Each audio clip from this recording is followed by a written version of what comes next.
Welcome to the show, everybody. Joseph Robert Camo, the Fantasy Football Counselor. Got an exciting episode. We are talking top 10 quarterbacks for Fantasy Football 2021 pre-NFL draft, because we see things, the rankings, everything change a little bit because the depth charts change.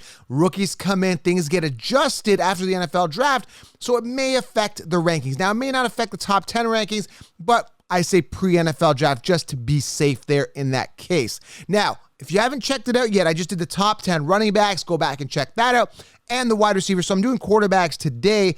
And this is like a pre-NFL draft, very early quarterback rankings list to give you an idea, a foundation of where the quarterbacks sit. As of right now, we're talking April, so it's very, very early.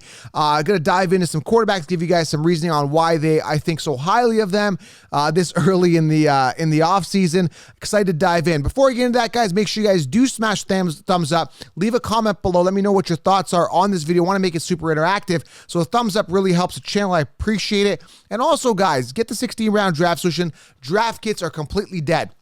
I'm telling you guys, all they're taking is last year's top finishers, telling you to draft them again in that order with some variances. Guys, it's very old technology for fantasy football, if you want to even call it technology. It's kind of like using a payphone. Not a lot of people do it right now. Draft kits are dead. 16-round draft solution is the solution. Head on over to thefantasyfootballaccounts.com. I give you all the optimal players to draft in each round.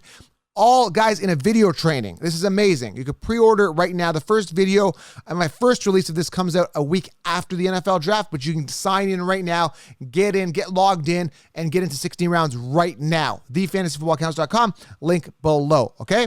Very, very important you do that, and you can get your swag, your t-shirt, your Lion Mentality t-shirts at thefantasyfootballcounselor.com there in the store. All right, let's go. Top 10 quarterbacks here. Now, I'm looking at I've got the consensus top 10 running backs pulled up here as the way it sits right now. I've also currently got last year's top 10 quarterbacks pulled up as well here. Now, here's the thing with quarterbacks, okay? Now, I'm not all for copy and paste. I don't take last year's top finish and tell you draft to begin in that order. But with the quarterback position, you got to be aware. And that's one thing I talk about, because I'm not really into rankings. I'm doing this to appease the fans, to make them happy, to meet the quota. Everything goes through 16 rounds. That's where my main research is. I do this for entertainment. I do this to lay out a foundation and give you a guideline, okay? I'm not really a big rankings guy, but I will tell you this. When it comes to quarterback, there shouldn't be such a significant variance, right? With running backs, you have more volatility. With the quarterbacks, you have a little more of a steady production year in, year out, right? So what you kind of see is almost kind of what you get barring any type of injury, right? And then you have maybe a rookie that comes in, has a killer year and dominates, and then he kind of blends into the top 10. So with quarterback, this is why I implore you, and I talk about this in my 16-round draft solution, is you got to anchor your team with an ace quarterback and get a backup. A couple years ago, perfect example, the year that Pat Mahomes broke out in my 16 rounds, he was recommended, I believe, as a 9th or 10th rounder that year he broke out, and my starter was like Drew Brees or Matt Ryan. I can't remember. It's like 3-4 years ago. So the point I'm trying to make is always anchor your team with an ace quarterback and get a backup. That's a really good fantasy football draft strategy.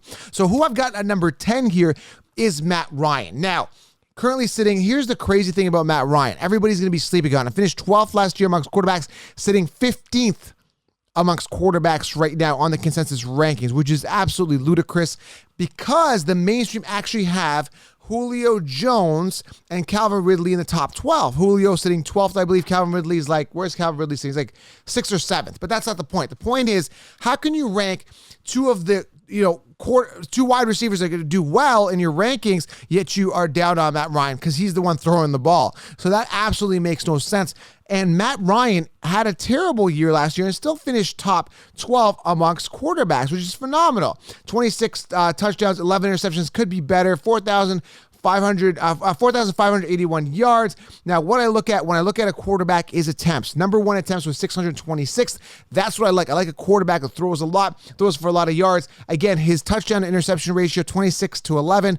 Not the greatest. That's definitely going to go up this year. Julio was banged up all season last year pretty much with the hamstring on and off. Hence the inflation of Calvin Ridley. And again, this is what bothers me. People take last year's top finishers and they paste them, right? So people all have Calvin Ridley ahead of Julio because he had one good year ahead of Julio. But if you go back and listen to my wide receiver episode, Julio actually finished top 5, top 6, 3-4 years in a row. He had one bad year. Now you could say he's declining. That's the end of Julio. I don't believe it. I still think he's young, dynamic, and he's got that rapport with Matt Ryan. Now, there's a chance that in the NFL draft, because this is pre-NFL draft talk, Matt Ryan, gets benched for a starting quarterback, because I think Atlanta is looking to start somebody, but I don't see them benching Ryan if he's there. I see this first year, whatever quarterback they bring in from the draft is going to be, under Matt Ryan for the first year. Matt Ryan is still good. He's still got juice left, and I think he finishes his career strong before retirement. Okay, so I've got him sitting at number 10, currently sitting 15th on the consensus rankings, looking for a bounce back year. And again, am I going to draft him as my QB1? No, he's going to be a backup on my team, probably as a backup quarterback with QB1 upside. Okay, look for him to bounce back. Number 9 here, okay? Currently sitting number 8 on the consensus. I like him. I think he's going to have a great year still, is Tom Brady. I mean, there isn't much to say about Tom Brady. What you see is what you get. He finished 8th last year amongst quarterbacks, which is pretty good. 40 touchdowns, 12 interceptions. He's still going to have really good weapons around him. Look for a big year. They've pretty much taken last year's offense, brought it back again this year. It's going to be another safe, solid, reliable year from Tom Brady. Is he going to be my QB1? Maybe, maybe not. Probably not, though, but definitely as a backup if I can get him. But his ADP is going to be really, really high, okay? Coming at number 8, Ryan Tannehill. This was a guy I remember a couple years ago. People were sleeping on him. I saw he was doing good. He is consistent. Now, again, A.J. Brown ranked really high. Imagine Ryan Tannehill being consistent. He is safe and reliable. 481 attempts, which I like. He doesn't throw for a ton yards, 3,819. I'd like to see him in the 4,000 range. 33 touchdowns and 7 interceptions. So he's very efficient getting the ball downfield, putting up safe fantasy football production every single year, okay? So I do like Ryan Tannehill here at number 8. Safe, reliable, good offense, and he's kind of in that zone, okay? Number 7 here, currently sitting where's this guy sitting on the consensus? Number 7 is Lamar Jackson, currently sitting number 4. And again, we go back to this from last year. Everybody said Lamar Jackson round 2. He was ranked the number 1 quarterback because he had a pinnacle year in 2019. Everyone said go crazy on him in 2020. And look what happened, right? He didn't do as well. He finished, I believe, 10th last year amongst quarterbacks. This is why I say you got to wait on quarterback, but don't wait too long. You still got to anchor your team with an ace quarterback last year. Russell Wilson, Josh Allen were 2 guys I anchored my team with, okay? So it's very important that you got to not overpay on last year's top finishers. For example, we'll talk about Aaron Rodgers, right? A guy that should easily be in this top 10, and he is, but you got to look at not overpaying for him. So again, Lamar Jackson for me is number 7, okay? I got to put him in here. I got to make room for him. What can I do? And again, he's going to produce as long as he keeps running the ball, and that's where he gets most of his points, okay? Coming in at number 6 here. Now, this is very tricky here. I had to bump somebody out to get this in, and I'll tell you why I kind of bumped them out. The guy I bumped out is Kyler Murray. Now, I like Kyler Murray. I think he has a great year, but he could easily be in the 6th spot. And you can actually bump out Kyler Murray and, bump up Matt Ryan, put Kyler Murray there. I think Kyler Murray is going to be top 10, but I had to bump him out. I had to bump out Deshaun Watson here. But coming to number 6, I got Aaron Rodgers here, okay? Now, this is very tough to put the top 10 in place here. Who's going to fall out? That's the big question. There's only room for top 10, but I think all these guys are going to finish top 10, so I have to bump somebody out. Deshaun Watson's currently in the consensus top 10. I had to bump him out. I had no choice because of the uncertainty of what's going on with his situation. Kyler Murray, I like him. I think he's going to finish top 10, but who do I take out? I could put him ahead of Matt Ryan. Yes, I think he finishes possibly ahead of Matt Ryan, but I think Matt Ryan has a bounce back year. So anyway, number 6, I got Aaron Rodgers here. Aaron Rodgers, and I had to talk about this because you're not going to see Kyler and Deshaun Watson. What do I do? And like I said, you could easily substitute Kyler Murray for Matt Ryan at the end, and he's probably going to finish top 10, but I'm not drafting Kyler Murray. I'm just not a Kyler Murray believer, okay? I don't like Kingsbury. I don't trust that offense at all. So Aaron Rodgers, I'm going to have him sliding down a little bit, declining. He was MVP last year, Cinderella year.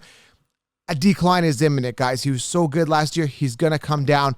I've got him at number 6. Number 5, Justin Herbert. Now, the sky's the limit with Justin Herbert. Absolutely love him.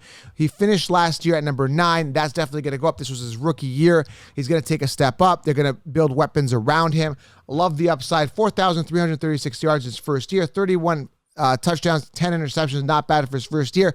I think he only gets better. He's got a great arm. He is the future of fantasy. Love the upside. I've got Herbert at number 5 based on ceiling, based on upside. And again, I like to anchor my team with a quarterback that is a little more secure, but I can't deny Justin Herbert and the upside and ceiling there, but make sure you back him up for sure, like you back up every other quarterback. And that's the rule, guys. In a 2-quarterback league, get 3 quarterbacks. In a 1-quarterback league, get 2 quarterbacks. Always have a backup, okay?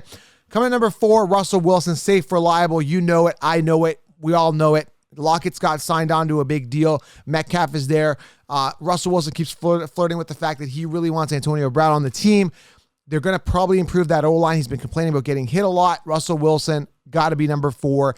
Consistent every single year, always producing on a high level. Got to have him, okay? And again, this list is going to change, possibly, okay? I might put Kyler Murray in there, Deshaun Watson, if nothing happens with the suspension. It's going to change, but this is what I feel these guys could easily finish in the top 10. I mean, there could be other guys that could slide in, Joe Burrow, Daniel Jones. There's other guys here, but as of right now, this is how I like it. Dak Prescott, number 3. You know, if you look at the year he was healthy, he was a top 3 quarterback. Again, great weapons. Bounce back year, finally got paid. Good O-line, got Zeke Elliott there to distract the defense and stack some boxes. Tons of options. Dak Prescott, this is the year where he has to step up and put a name on the price tag that they paid for him. So Dak Prescott finally gets to cement his legacy. America's team, going to be covered a lot in the media. A lot of eyeballs on Dak Prescott this year to perform. Look for him to have a great fantasy year and a bounce back season coming off an injury. Number 2, Josh Allen. And I'm not going to overpay for Josh Allen. Great. I got him in the 6th round last year. Not going to pay it this year. Going to find myself my value in around the 6th round. And I talk about the sneaky 7 and where I can get these quarterbacks in the 16-round draft, so make sure you guys get it. But Josh Allen, I mean, he's got Stephon Diggs. These guys are really hungry to succeed. I mean, the numbers don't lie. I mean, 37 touchdowns, 10 interceptions, and he can get it done on the ground with 102 attempts, 424 yards, 8 rushing touchdowns. The guy gets it done for fantasy. There's no denying it. He's going to be a good quarterback. Will I pay a 2nd-round pick on him? Probably not, but it's up to you guys. Is a decline imminent? You know, with him, I think he's safer than Lamar Jackson. I mean, Lamar had such a high ceiling, and a decline was due, and he didn't have any good wide receivers, so I saw a decline. I don't see a significant decline with Josh Allen, but I just don't know if I want to pay the price tag. That's the deal with him. And coming to number 1, I mean, it's pretty obvious here, Pat Mahomes. I mean, how do you deny it? There's not much to say about Pat Mahomes other than the fact that he is solid, finished 4th last year. I believe he missed a game, 38 touchdowns, 6 interceptions. I mean, was it a 50-touchdown year? No. I mean, with anything, declines happen after you have pinnacle years. I mean, if you look at his 2019 numbers, amazing, right? Like every single year, he produces on a high level, right? 2019, where did he finish on 2019 here? He was 26-5, finished 7th, but it was the 2018 year where he had I think it was a 50-touchdown season. Is he going to have a 50-touchdown season? Yeah, I mean, what goes down must come up. Maybe he's due for a bounce back year, a significant bounce back, 50-touchdown, 12-interception type year he had in 2018. Maybe that's going to happen again. Why not, right? Why wouldn't it happen, right? What goes down must come up. He's due for coming up. Am I going to pay the price tag? No. Again, anchor your team with an ace quarterback, but don't overpay. That's the rule with quarterbacks, and always get a backup. So there you have it, guys. Matt Ryan, which you could easily be substituted with Deshaun Watson or Kyler Murray. Tom Brady, Ryan Tannehill, Lamar Jackson, 7. We got Aaron Rodgers at 6, Justin Herbert at 5. Love the ceiling there. Russell Wilson safe and consistent at 4. Dak Prescott at 3. Great weapons, great O-line. Big year coming for him. Josh Allen and Pat Mahomes at number 1. That's it, guys. 10, 9, 8, 7, 6, 5, 4, 3, 2, 1. Those are your top 10 pre-NFL draft quarterbacks. Get the 60-round draft, which is where I tell you where to draft these guys to dominate your leagues, guys. I'm excited. Fantasy will be here before we know it. Subscribe, leave a thumbs up, guys, and I am out. Thank you guys for being here. Appreciate you.